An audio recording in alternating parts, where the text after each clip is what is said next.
สวัสดีครับพี่น้องพ่อกันอีกเช่นเคยกับอีกหนึ่งคลิปนะครับนะชาวนาเฮรอบสองพี่น้อง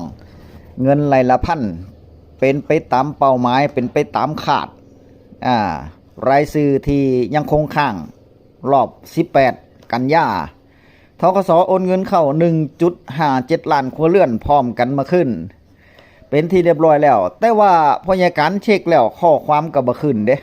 ไปเช็คในฟาร์มบุกก็บ่ขึ้นว่าเงินเข้าบัญชีแล้วมีแต่ข้อมันมีแต่ของธกสนี่มันมีแต่ข้อมูลเก่าว่าปี57ปี57น่ะมันมีแต่ปี57แต่ว่าปี68นี่ปี67เนาะบ่แม่นปี57ปี67นี่แต่ว่าปี68นี่ยังบ่ทันมีข้อความหยังขึ้นมายังบ่ทันมีข้อมูลว่าค่าบริหารจัดการพัฒนาคุณภาพข้าวหรือว่าค่าหยังที่รัฐบาลซอยเนี่ยบ่มียังบ่ทันมีขึ้นมาเนาะครับเนาะอาจจะล่าช้าข้อมูลตัวนี้อาจจะล่าช้าก็ได้อาจจะขึ้นมาทีหลังก็ได้แล้วเข้าในฟาร์มบุกเพิ่นก็บอกว่าให้รอตรวจสอบยืนยันภายในทำการ5มื้อว่าซั่นเพิ่นว่าก็บ่มั่นใจแล้วว่าเงินจะเข้าหรือบ่เข้าเนาะเขาเนาะก็เลยไปเช็คในส่วนของตู้ ATM ตอนเช้าเลยแต่เช้าเลยเป็นที่เรียบร้อยเข้าเรียบร้อย 10,000 บาทเนาะโอ้ยตอนนี้นี่หน้าตู้ธกสนี่เทศบาลคนนี่เป็นหางว่าวเลยเหย้าเหยียดเลยเนาะครับเนาะรอกดเงินรอเช็คเงินบางคนก็มีปัญหาเรื่อง ATM อย่างที่ผู้จัดการแจ้งผมว่านั่นละ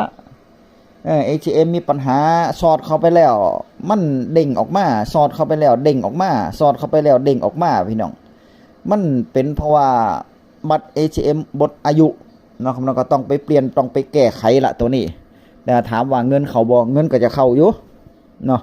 ถ้าส่งรอบวันที่18นี่ถ้าโอนรอบวันที่18เงินก็จะเข้าอยู่ถ้าอยากได้เงินเร็วก็